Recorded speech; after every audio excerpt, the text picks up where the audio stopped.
સતગુરુ ભગવાન કી જય। સિકંદર એની સેના લઈ અને બીજું રાજ જીતવા માટે જતો હતો।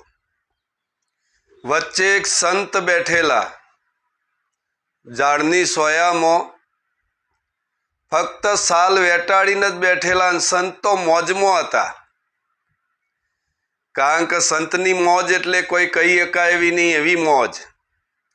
સાહેબ સિકંદરની નજર પડી કે આ ખાલી સાલમાં વેટવાના હતો, કેટલી મોજ છે। સિકંદરે સિપાહીઓને કીધું કે એ સંતને કહો કે સિકંદર રાજા બોલાવો। તારે સિપાહીઓ આ સંતના પાસે જાય છે કે અમારા સિકંદર રાજા તમને બોલાવે છે। તારે સંતે કીધું કે તારા રાજાનો મહારાજા હું છું।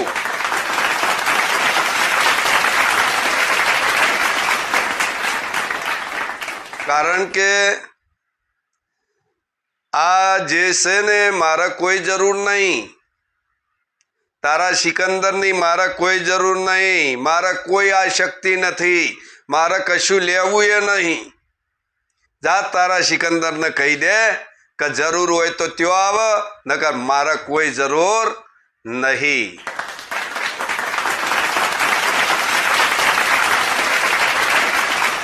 આટલી બધી એ મોજમાં હતા।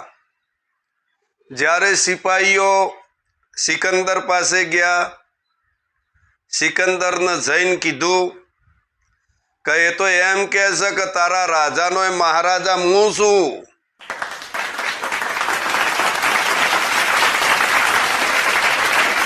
એટલે તમારે જો જવું હોય તો જો, બાકી સંતો એની મોજમાં છે। તારે સિકંદરને એમ થઈ ગયું કે મારું બેટું હું બોલાવું હું, દુનિયાનો એક એક વ્યક્તિ આવે, પણ આ કોણ છે જે મારા બોલાયામાં પણ નથી આવતો।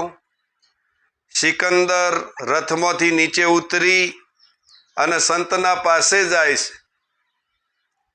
સંતના પાસે જઈ અને સંતને પૂછે છે કે મેં તમને સંદેશો મોકલ્યો પણ તમે કેમ ના આવ્યા? કે તારા જેવા ભિખારીની મારે જરૂર નહીં।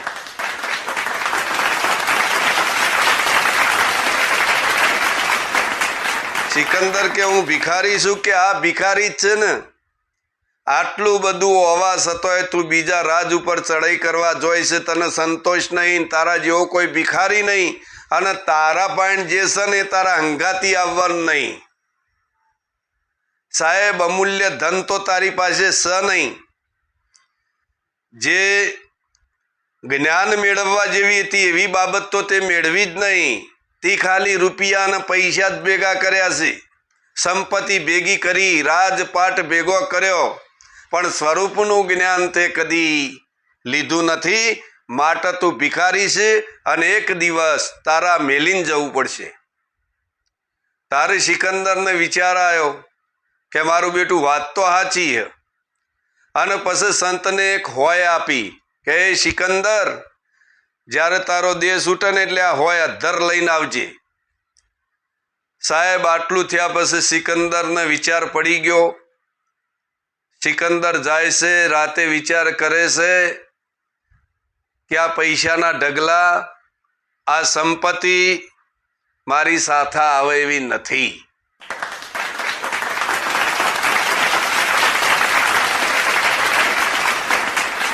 એટલે જીવનમાં વિચાર કરજો કે આ હોય જેવી વસ્તુ અધ્ધર લઈ જવાય એવી નથી।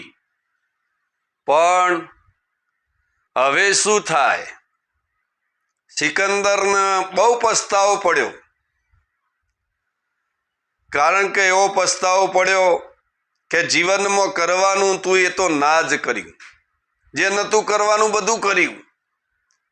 આખા વિશ્વના રૂપિયા મારા પાસે છે, પણ હું કોણ છું એ મને ખબર નથી।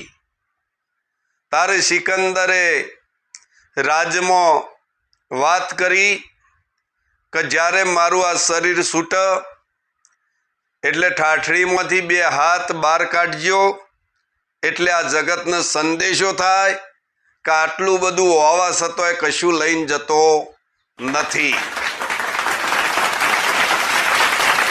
તો લેવા જેવું હોય તો પરમાત્માનું નામ છે. અને જેને જેને પરમાત્માનું નામ લીધું છે ને સાહેબ, એ તરી ગયા છે, એમના નામ અમર થઈ ગયા છે, એના ઇતિહાસમાં નામ છે. બાકી સંપત્તિવાળા રૂપિયાવાળા આ બધાનો નામ ચોઈસ જ નહીં. કારણ કે જે ભક્તિ પ્રગટ કરતો હોય એનું જ પ્રગટ નામ થાય, એના સિવાય કોઈનું નામ પ્રગટ થાય નહીં. બીજા કોઈને યાદ કરવામાં આવતા નહીં. પણ સંત મહાપુરુષોની યાદી છે, નરસિંહ મહેતાની યાદી છે, મીરાબાઈની, કબીર સાહેબની, નિરાત મહારાજની, જે સંતો થઈ ગયા, દાસી જીવન, ભીમ સાહેબ, આ બધા મહાપુરુષોની યાદી છે. અને એમના જીવનમાં સુંદર ભજન કર્યું છે એટલે એમની નામના છે. આટલું બોલી મારી વાણીને વિરામ આલું છું. બોલો સતગુરુ ભગવાન કી જય.